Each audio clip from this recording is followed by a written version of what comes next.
بسم اللہ الرحمن الرحیم. السلام علیکم ناظرین, خوش آمدید کہیں گے آپ کو اپنے پروگرام سچ سویرا میں. میں ہوں ہمار سلان اور آج جمعے کا مبارک دن ہے. اس دن کی فضیلت کے حوالے سے ہم سب بخوبی آگاہ ہیں, تو کوشش کریں کہ آج کے دن سے منسوب جتنے بھی فضائل ہیں ان کی ادائیگی کو بھرپور اور یقینی بنائیں, جن میں غسل کرنا, اچھے پاک صاف کپڑے پہننا, خوشبو لگانا, باوضو رہنا, زیادہ سے زیادہ درود و سلام کا ورد کرنا, نماز کی پابندی کرنا اور دعا کرنا شامل ہے. جب بھی دعا کے لیے ہاتھ اٹھائیں اپنے لیے دعا کریں, اپنے ارد گرد کے لوگوں کے لیے دعا کریں, ہمیں اپنی دعاؤں میں یاد رکھیں اور اپنے ملک کی سلامتی اور اس معاشرے کی امن و سلامتی, اس معاشرے کی بقا, اس معاشرے کی خوشحالی کے لیے بھی ضرور دعا کیا کیجئے. کیونکہ جب ہم اس معاشرے کے لیے دعا کرنے کی بات کرتے ہیں یا دعا کرتے ہیں تو ڈیفینیٹلی ہر فرد جو اس معاشرے کا حصہ ہے اس کی بہتری کے لیے ہم دعا کرتے ہیں. ایک معاشرہ کب مہذب معاشرہ بنتا ہے, کب اس معاشرے میں رہنے والے افراد اچھی زندگی گزارتے ہیں, ایک ایسی اچھی اور مطمئن زندگی گزارنا جو کہ ہر کسی کی خواہش ہوتی ہے, جو کہ ہر کسی کی کوشش ہوتی ہے. وہ معاشرہ جہاں پہ رہنے والے افراد آپس میں جو ہیں وہ کانفلکٹ کا شکار ہوتے ہیں, کسی ایسے مائنڈ سیٹ کے تحت زندگی گزارے ہوتے ہیں جہاں پر ناہمواریاں ہی ناہمواریاں ہیں, یقیناً وہاں زندگی مشکل ہو جاتی ہے. تو کتنا ضروری ہے کہ ہم مہذب معاشرے کی طرف جو ہے وہ اپنا رجوع کریں, اس کی معاشرے کی امپروومنٹ کی جانب جو ہے وہ توجہ دیں اور اپنے معاشرے کو حقیقی معنوں میں ایک مہذب معاشرہ بنا سکیں. کیسے بنا سکیں گے, اس پر آج کے پروگرام میں ہم ایمفسائز کریں گے اور جانیں گے کہ ایک معاشرہ کب مہذب معاشرہ کہلاتا ہے, ایک قوم کب جو ہے وہ ترقی یافتہ قوم بنتی ہے, کب مہذب قوم بنتی ہے. جب ہم جو ہے وہ اپنے دین سے جڑیں گے, ہم اپنی تعلیمات پر غور کریں گے, دین اسلام کی تعلیمات پر, دین اسلام کے احکامات پر, ان پیغامات پر غور کریں گے جو کہ آج سے 1400 سال قبل ہمیں بتائے گئے ہیں اور جن کی پیروی کرنے کا ہمیں کہا گیا ہے. ان احکامات کی پیروی کیوں ضروری ہے, ان تعلیمات کا پابند ہم خود کو کیسے بنا سکتے ہیں, اور اس کے ساتھ ساتھ ہم ان پیغامات, ان تعلیمات, ان احکامات کے ذریعے اپنے بچوں کی تربیت کو کیسے بہتر بنا سکتے ہیں. یہ بھی وقت کی اہم ضرورت ہے کہ ہم اس پر غور کریں, اور نہ صرف غور کریں بلکہ اس پر عمل کرنے کی بھی کوشش کریں. تو آج کا پہلا ٹاپک اگر آپ کو بتائیں تو وہ بھی اسی کو انڈیکیٹ کرتا ہے, اسی حوالے سے ریلیٹ کرتا ہے کہ ہم دین اسلام کی روشنی میں اسلامی تعلیمات کے ذریعے اپنے معاشرے کو مہذب معاشرہ کیسے بنا سکتے ہیں. اس کے ساتھ ساتھ آپ کو بتائیں گے آج کے دوسرے ٹاپک کے حوالے سے کہ اس میں ہم بچوں کے حوالے سے بات کریں گے, تربیت کے حوالے سے بات کریں گے. اور جب بھی بچوں کی تعلیم و تربیت کی ہم بات کرتے ہیں تو ہم والدین کا جو ہے وہ کردار سامنے لے کر آتے ہیں, ان کی رسپانسبلٹیز پر بات کرتے ہیں, ٹیچرز کی رسپانسبلٹیز کی بات کرتے ہیں. اور اس کے ساتھ ساتھ اوور آل جب ہم معاشرے کی بات کرتے ہیں تو ڈیفینیٹلی اس معاشرے سے بھی ہم بہت کچھ سیکھتے ہیں. آج جب ہم تربیت کی بات کریں گے تو بچوں کی تربیت میں کتنا ضروری ہے کہ ہم اسلامی تاریخ کے وہ واقعات, وہ سنہرے اصول بچوں کو بتائیں کہ جو ان کی تربیت کو بہتر بنا سکتے ہیں. سبق آموز کہانیوں کی بات ہوگی, اسلامی واقعات کی بات ہوگی, اسلامی تاریخ کی بات ہوگی, ان سنہری اصولوں کو دہرائیں گے کہ جن کے حوالے سے جاننا, سمجھنا اور اپنانا ہمارے بچوں کے لیے ضروری ہے, ہمارے نوجوانوں کے لیے ضروری ہے. اوور آل جہاں سوسائٹی کی بات ہوگی وہیں بچوں کی تربیت جو ہے وہ تاریخی اور سبق آموز واقعات سے کیسے آسان ہو جاتی ہے, اور کتنا ضروری ہے کہ ہم اس پر فوکس کریں, اس کو ریوائیو کریں, کیونکہ یہی ہمارے ریلیجیس ویلیوز ہیں, یہی ہماری مذہبی اقدار ہیں کہ جن پر کاربند ہو کے, جن پر ہم کاربند ہو کے کچھ سیکھ سکتے ہیں, اپنے معاشرے کو بہتر بنا سکتے ہیں اور اپنی زندگی کو آسان کر سکتے ہیں. تو دونوں ٹاپک کے حوالے سے ہم آپ کو بتا چکے ہیں. کچھ مہمان بھی ہمارے ساتھ موجود ہوں گے جن کا تعارف کراتے ہیں, جن سے گفتگو کا آغاز کرتے ہیں اور ان سے جانتے ہیں کہ کتنا ضروری ہے کہ ہم اپنے معاشرے کو مہذب معاشرہ بنائیں اور اسلامی تعلیمات کو جو ہے وہ پھیلانے کی کوشش کریں. اسٹوڈیوز میں جو مہمان ہمارے ساتھ موجود ہیں ان میں سب سے پہلے ہمیں جوائن کری محترمہ زبیدہ خاتون صاحبہ جو کہ اسلامک اسکالر ہیں. خوش آمدید کہتے ہیں. السلام علیکم. شکریہ, بہت شکریہ آپ کی تشریف آوری کا. آج کی دوسری مہمان کا تعارف کراتے ہیں, وہ بھی اسلامک اسکالر ہیں, خانم زہرا کاظمی صاحبہ. آپ کو بھی خوش آمدید کہتے ہیں. السلام علیکم. وعلیکم السلام. بہت شکریہ آپ کے آنے کا. آج کی تیسری شکریہ مہمان کا تعارف کراتے ہیں, نعت خواں ہیں جی نور فاطمہ. خوش آمدید کہیں گے اور ساتھ ہی آپ سے گزارش کریں گے کہ آج کی اس نشست کا, اس پروگرام کا باقاعدہ آغاز کریں حمد ثنائے رب جلیل پیش کر کے. میرے رب کہاں پہ نہیں ہے تو, تیری شان جل جلالہ، میرے رب کہاں پہ نہیں ہے تو، تیری شان جل جلالہ، تیری ذرے ذرے میں ہے نمو، تیری شان جل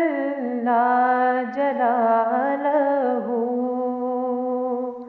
تیری ذرے ذرے میں ہے نمو، تیری شان جل جلالہ، تیری قدرتوں کا شمار کیا، تیری وسعتوں کا حساب کیا، تیری قدرتوں کا شمار کیا، تیری وسعتوں کا حساب کیا، تو محیط عالم رنگ و بو، تیری شان جل جلالہ، تو محیط عالم رنگ و بو،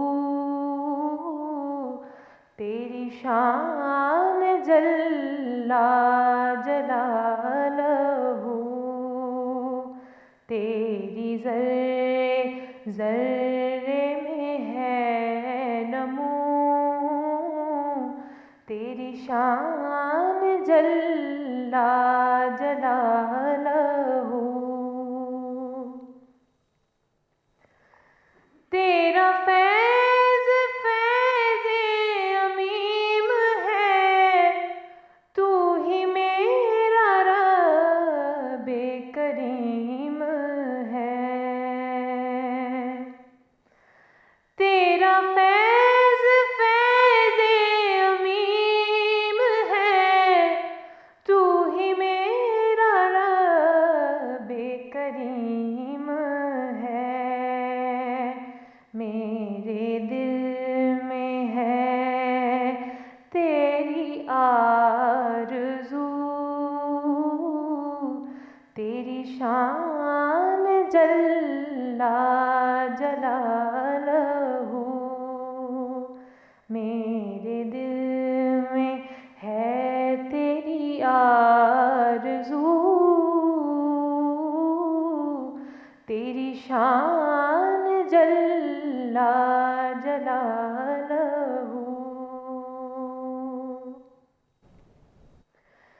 جسے چاہے تو وہ عزیز ہے، جسے تو نہ چاہے ذلیل ہے، جسے چاہے تو وہ عزیز ہے، جسے تو نہ چاہے ذلیل ہے، تیرے ہاتھ ذلت و آبرو، تیری شان جل جلالہ، تیرے ہاتھ ذلت و آبرو، تیری شان جل جلالہ، میرے رب کہاں پہ نہیں ہے تو، تیری شان